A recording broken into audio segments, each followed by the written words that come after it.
Hello Sabbir. হ্যাঁ বলো। আমি আধা ঘন্টার ভিতরে চলে আসতেছি।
কই তুমি?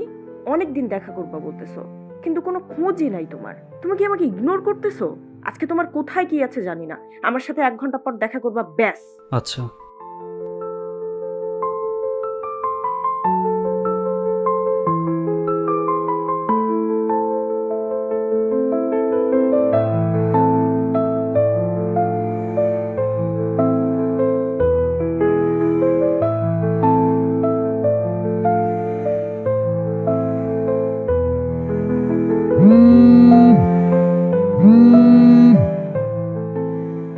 হ্যালো। হ্যালো বন্ধু। হ্যাঁ বল। কাউসার তো অ্যাক্সিডেন্ট করছে, ওর রক্তের প্রয়োজন, তাড়াতাড়ি আয়, আদ্দিন হাসপাতালে আয়। আচ্ছা ঠিক আছে।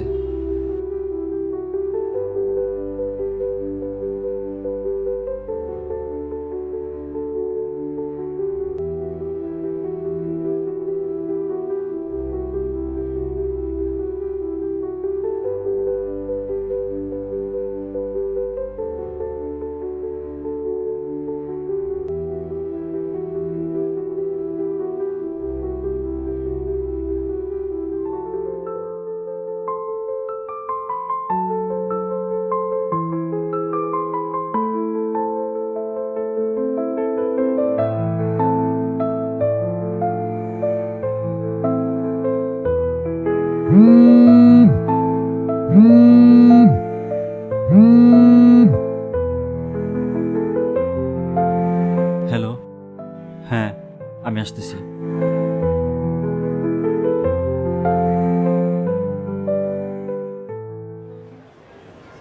স্যার এটা পড়তে হইব, এটা বাদ দেওয়া যায় না? না, সবগুলা পড়তে হবে। এটা দেখো।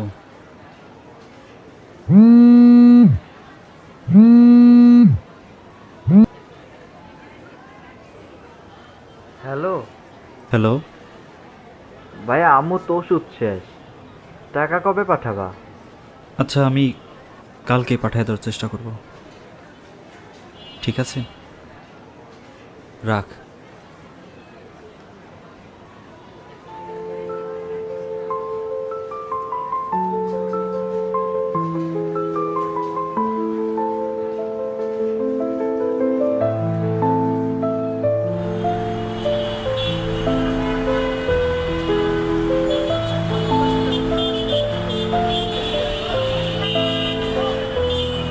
একটা সিগারেট দেন তো।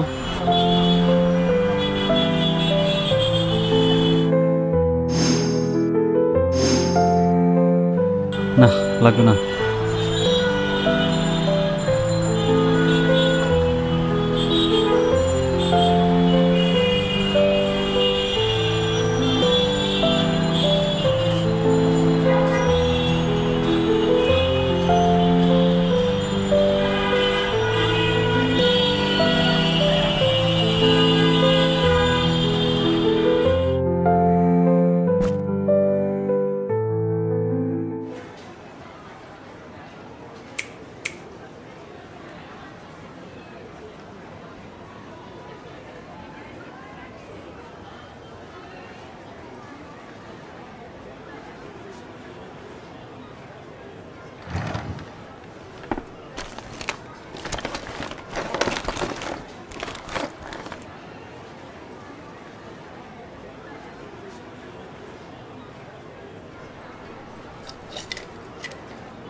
হ্যালো আম্মু, কেমন আছো তুমি? আমি ভালোই আছি। কি করস তুই? শরীর ঠিক আছে তোর? আমিও ভালো আছি মা।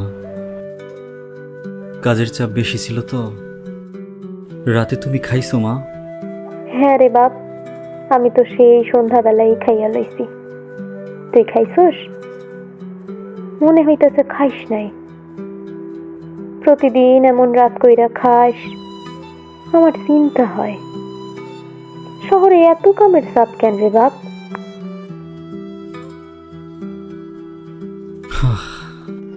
কি করব মা, এই শহরে টিকে থাকতে হলে এইটুকু তো কাজের চাপ সহ্য করতেই হয়। গ্রামের কথা খুব মনে পড়ে মা। এখন যদি আমগো পুকুর পাড়ে বইসা একটা দীর্ঘ শ্বাস নিতে পারতাম। এখানে তো গাড়ির হর্ন আর ধোয়া মা, কোনো শান্তি নাই মা। জানি রে বাপ, জানি তুই শুধু শহরেই থাকিস, কিন্তু তোর মনটা তো আমাগো এই মাটির গন্ধেই পইড়া রইছে। একটা কথা বলি মা, আমার আর ভাল লাগতেছে না। এই ইট পাথরের শহরে থাকতে থাকতে আমি হাঁপায়া গেছি। তোমার কাছে চলে আসি মা। পাগলামি করিস না রে বাপ। তোর জীবনের এত বড় একটা স্বপ্ন, এতদিনের পরিশ্রম সব ছাইরা দিবি? তোর তো এখন কামেরই সময়।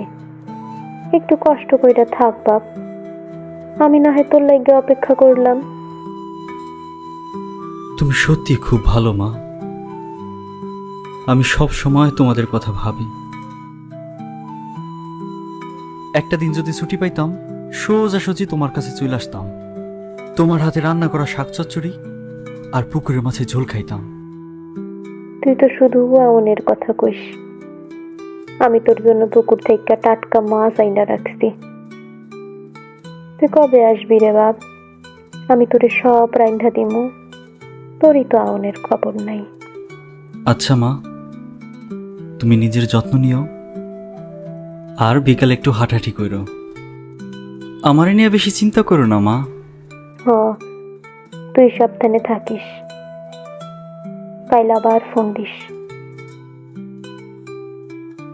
ঠিক আছে মা, রাখি। আর তোমার অনেক ভালোবাসি মা।